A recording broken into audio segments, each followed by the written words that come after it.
gente, tudo bem? Sou a Patrícia Patronieri e bem-vindos ao meu canal. E no vídeo de hoje eu vim falar sobre minhas últimas leituras. E normalmente eu reúno uma boa quantidade de livros, não necessariamente durante um mês, às vezes pode ser num período mais curto ou mais longo. Também já quero dizer aqui que não se cobre para ler mais, não fique comparando, tipo, ela leu tantos livros em tantos dias, eu só li tantos em tantos dias. Se você já faz sua leitura e aproveita muito bem ela, não tem necessidade de ficar se comparando. Vamos manter nosso ritmo de leitura no nosso tempo e aproveitar de fato os livros, porque tem muita gente que acaba lendo vários livros em baixo tempo e não absorvendo nada da história, e eu acho que acaba perdendo um pouco do propósito. Então, já fica aqui o adentro para vocês não se compararem. Como eu disse, isso daqui nem é as leituras do mês, é apenas um apanhado de livros para mim vir falar aqui para vocês.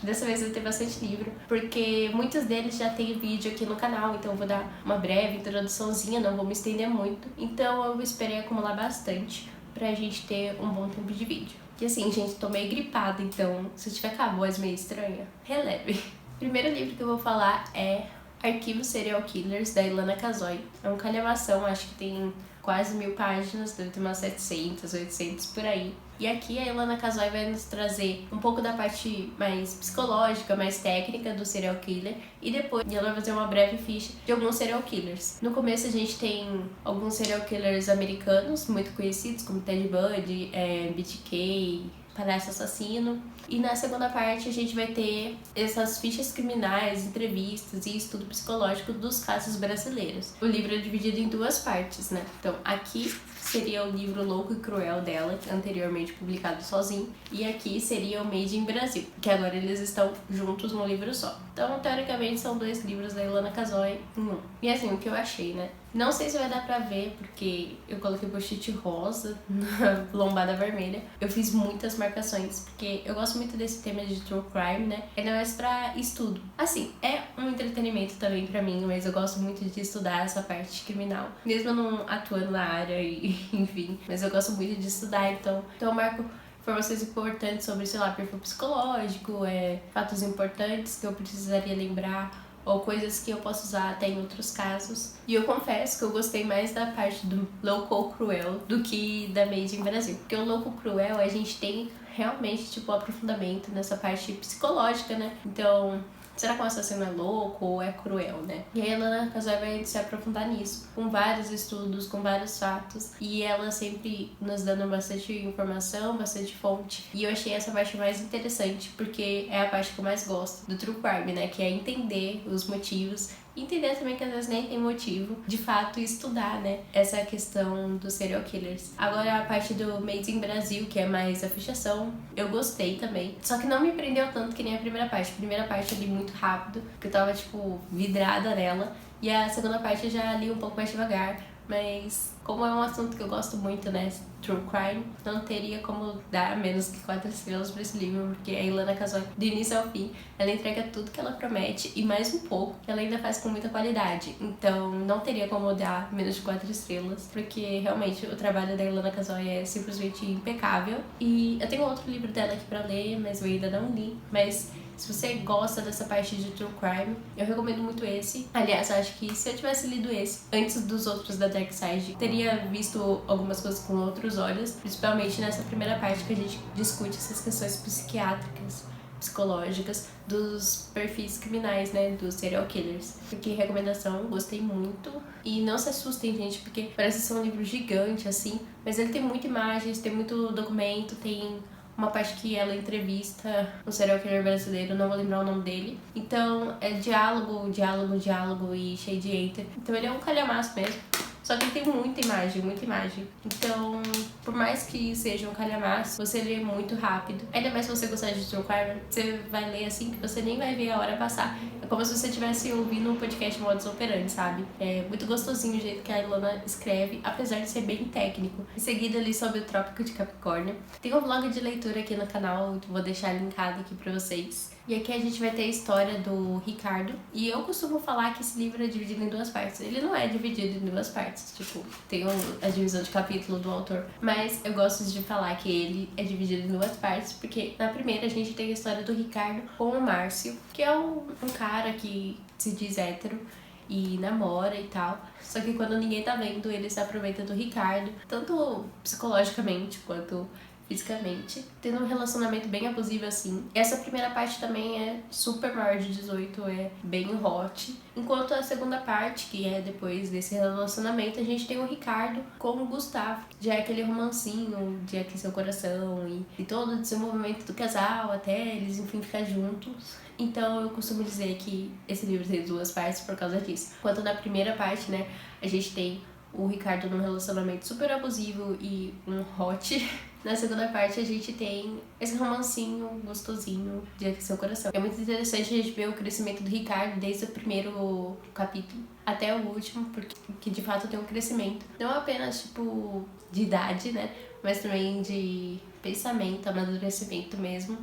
A gente vai acompanhar ele se encontrando no mundo, ele se impondo e ele começando a se amar, porque antes do Gustavo, né, quando ele estava com o Márcio, ele basicamente só fazia o que o Márcio queria e ele vivia a favor do Márcio e ele sofria muito com isso. Então a gente vai ver todo o desenvolvimento desse personagem, o Ricardo, e ele evoluindo como pessoa. Além disso, esse livro trata de questões muito importantes também, né, como homofobia, ele fala também sobre prostituição, AIDS, enfim. Para mais detalhes, vocês vão ver o blog, que lá eu falo certinho tudo que eu achei, meus sentimentos durante a leitura, e vocês vão acompanhar, né, eu lendo.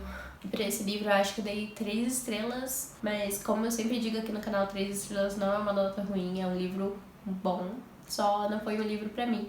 Porque, como eu disse no vlog, não é um gênero que eu estou familiarizada a ler. Então, eu quis pegar esse livro mesmo pra ler, pra saber como que era, porque eu só tinha lido, acho que 50 Tons de Cinzas.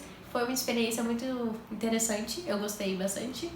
E dei 3 estrelas pra ele. Eu também li Boa Sorte, que é uma HQ disponível no Kindle Unlimited, que fala sobre a nossa protagonista depois que ela perdeu a irmã dela. E assim, é uma HQ super sensível e ela trata o luto de uma forma muito boa, apesar de dar muita raiva da nossa protagonista. Existem várias formas, né, de lidar com o luto, e a nossa protagonista em questão, ela lida com o luto por meio de bebidas e drogas, e ela se culpa muito pelo que aconteceu com a irmã dela. Não tem como eu falar muito mais que isso, porque eu acho que tem no máximo 100 páginas dessa HQ, ela é bem curtinha, mas eu recomendo muita leitura. Eu acho que eu dei 3 estrelas também, ou 3 estrelas e meia, mas é basicamente sobre o luto e como lidar com ele, como essa protagonista lidou e as consequências que o luto traz na vida de alguém. Depois eu li Convite para um Homicídio, da Agatha Christie. Fazia um tempinho que eu não trazia mais livros da Agatha Christie aqui.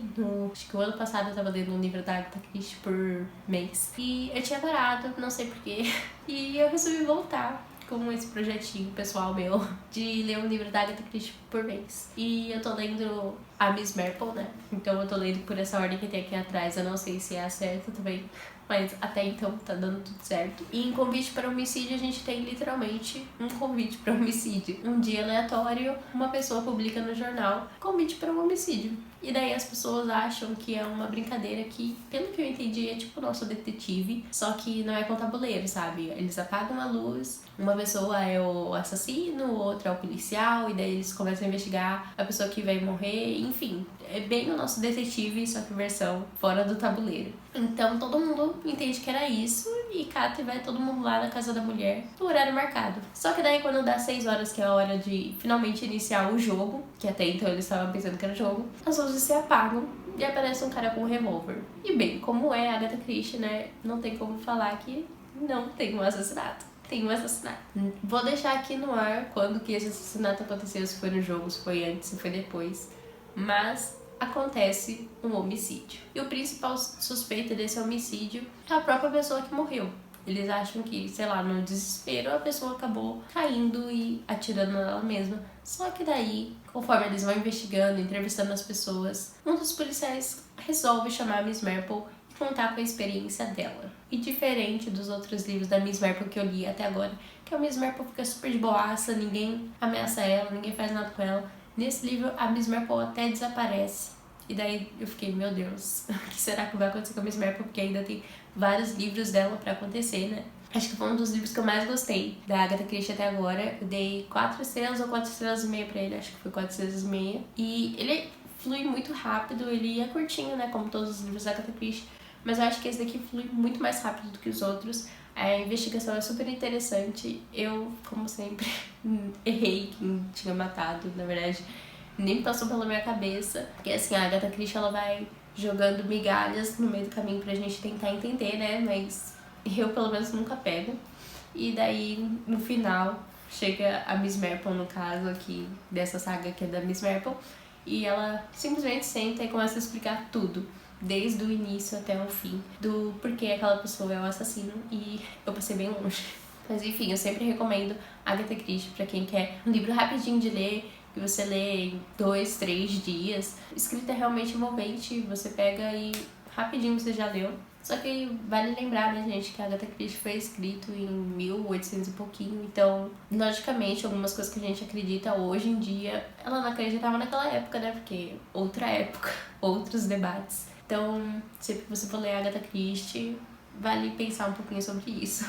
Seguindo ali, Forward. Forward também tem um blog de leitura aqui, completinho no canal, onde eu falo sobre cada um dos 6 contos que tem aqui. Basicamente é um livro de contos sobre tecnologia, futuro, enfim, essa parte mais futurista mesmo, ficção científica. E aqui a gente vai ter o autor de Recursão, Matéria Escura, Divergente, a Inken Jensen, eu não lembro o nome do livro dela, mas tem a Inken Jensen também. Enfim, só tem os autores que o pessoal ama e que são reconhecidos. E foi muito interessante, porque eu nunca tinha lido nada de nenhum desses autores. E eu simplesmente amei esse livro, acho que eu dei 4 estrelas pra ele. E eu geralmente não gosto muito de livros. Geralmente não gosto muito de livros de conto. Eu, sei lá, não me conecto com os personagens, não me conecto com as histórias. Mas esse daqui foi diferente. Acho que teve 1 ou 2 só que eu fiquei meio perdida, não consegui me conectar tão bem, mas ainda assim dei 3 estrelas e meio pra esses contos. Mas os outros, gente, simplesmente me apaixonei. E com certeza eu vou ler alguma coisa desses autores, tipo, deles sozinhos, porque eu ainda não conhecia. E se vocês quiserem mais detalhes sobre cada um dos contos, só que sem spoiler. E agora a gente vai ter os livros que eu li pro projeto lendo Alice Wiseman. E como esse assunto Alice Wiseman já rendeu 2 vídeos, então tem o Ranqueando Alice Wiseman e Lendo Alice Wiseman, vou deixar os 2 linkados aqui. E não vou me estender muito nesse assunto, porque vocês já devem estar carecas de saber que eu amo Alice Wiseman. E vocês também já devem saber, tipo, tudo o que eu acho sobre eles, então não vou me estender muito aqui. Eu reli as 4 HQs de Heartstopper. E, assim, eu amo demais Heartstopper. Eu vivo falando aqui e em todo lugar de Heartstopper. Mas, basicamente, a gente aqui vai ter a história do Nick e do Charlie. Desde o momento que eles se conheceram até o momento que eles, enfim, passam a namorar. E das 4 HQs, a minha favorita com certeza é a número 4. Super recomendo. Só que já deixo aqui aviso de gatilho que vai tratar sobre problemas mentais e anorexia. Então, leia, mas leia com cuidado. Depois de Heartstopper, li I Was Born For This. Se passa nesse mesmo universo da Alice Wiseman, só que é sobre uma banda, o The Ark. E esse livro você encontra pra ouvir, e eu acho que talvez pra ler também no Scribd, mas pra ouvir é certeza que tem no Scribd. E eu dei 4 estrelas pra ele, ou 4 estrelas e meia, foi quase um favorito, eu gostei muito dele. Basicamente, nesse livro a gente vai ter a relação de uma fã com um ídolo e capítulo alternando entre a fã e sua vivência como fã, e o ídolo e sua vivência como ídolo. Então, suas pressões, medos, problemas psicológicos e, enfim, até o dia que eles se conhecem. Depois ali tem This Winter, que é a história de Natal do Nick e do Charlie. Então a gente tem um capítulo só do Charlie, um só da Tori, que é a irmã do Charlie, e um só do Oliver, que é o irmãozinho mais novo dele. E aqui a gente vai ter um Natal diferente, meio tristinho, não é aquele conto de Natal que a gente sente um quentinho assim. Na verdade, você fica meio depressiva com esse conto, porque vai tratar sobre muitos problemas e as consequências desses problemas. É um conto bem delicado, só que vale a pena também ler. Eu acho que eu dei 3 estrelas e meia pra ele também, não tô lembrada. Depois de This Winter, a gente tem Nick e Charlie, que conta a história do Nick e do Charlie depois da escola. Então, quando o Nick já está indo pra faculdade e o Charlie ainda tá terminando o ano letivo, porque o Charlie é um ano mais novo do que o Nick. E aqui a gente vai ter problemas de casais, de relacionamentos, e os dois, assim, seu lado mais humano, com defeitos e tal. E eu acho que eu também dei 3 estrelas e meia pra esse conto. Depois, Um Ano Solitário. E Um Ano Solitário é um livro só da Tori. E nele a gente vai conhecer mais sobre esse mundo da Tori, essa menina tão misteriosa que a gente tem, né, em Heartstopper. Como o próprio livro diz, né, não é um livro de romance, é um livro sobre a história da Tori mesmo, como é a escola dela e, enfim, relações humanas, que ela é muito tímida. Pra esse livro eu acho que eu dei 3 estrelas e meia ou 4, foi alguma coisa desse tipo. Depois de Um Ano Solitário, teve Rádio Silêncio. E Rádio Silêncio foi favoritadíssimo, cheio de marcações. Estou viciada em recomendar Rádio Silêncio por aí. Tem post no meu Instagram, tem Reels sobre isso, tem o vídeo da Alice Mosman. Acho que não vou parar de falar deles assim tão cedo. Mas Rádio Silêncio a gente tem a história do Aled e da Frances. E o Aled tem um podcast, só que ninguém sabe que é dele. E a Frances tem um blog de desenho, mas também ninguém sabe que é dela. E os dois se unem, sem saber que um é o outro, para fazer o podcast de uma maneira ilustrada. E quando eles finalmente descobrem que cada um é dono de uma coisa, e se tornam muito amigos e constroem uma relação muito forte. Mas mais do que isso, esse é um livro sobre quem você quer ser no mundo, o que você quer fazer, e sobre o peso da sociedade em fazer faculdade e mostrar que isso é a única maneira de se viver, quando na verdade não é, né? Tem como você viver sem faculdade e tá tudo certo. Esse livro acho que eu dei 4 estrelas e meia ou 5, tá muito favoritado, morando no meu coraçãozinho. E Sem Amor a gente vai ter a história da Georgia saindo do seu ensino médio e entrando na faculdade, e a pressão que ela tem, né, de perder o PV, então ela finalmente beijar alguém. E ela se descobrindo tanto sua sexualidade como ela como indivíduo na sociedade. E a gente vai acompanhar esse processo. E em paralelo da história da Georgia, a gente vai ter a história desses dois também. Apesar de ser um livro totalmente narrado pela Georgia, então é só o ponto de vista dela. A gente acompanha também o relacionamento desses dois e também da sua nova colega de quarto, a Rooney, que é totalmente o oposto da Georgia. Esse livro, se eu não me engano, eu dei 3 estrelas e meia ou 4 pra ele. Bom, como eu disse, temos uma pilha gigante aqui de livros. A sua grande maioria já tem vídeo aqui falando sobre eles, então eu não me estendi muito, por isso foi um vídeo mais rapidinho de últimos lidos, apesar de ser tantos livros assim. Você encontra todos os livros da Alice Mosman, exceto Heartstopper, no Scribd pra ouvir e alguns até pra ler. Vou sempre dizer aqui que eu super recomendo o Scribd, ainda mais se você faz academia, sei lá, passa o dia muito corrido e não tem tempo pra realmente sentar e abrir um livro. O Scribd é uma ótima opção. E você se inscrevendo pelo link que eu sempre deixo aqui na descrição, você ganha 60 dias grátis e eu 30. Então, por favor, se inscrevam pelo meu link. Bom, o vídeo foi esse. Não se esqueça de deixar seu like, comentar aqui algum livro que você me recomenda ou o que você achou desse vídeo. Se inscreva no canal e nos vemos no próximo vídeo.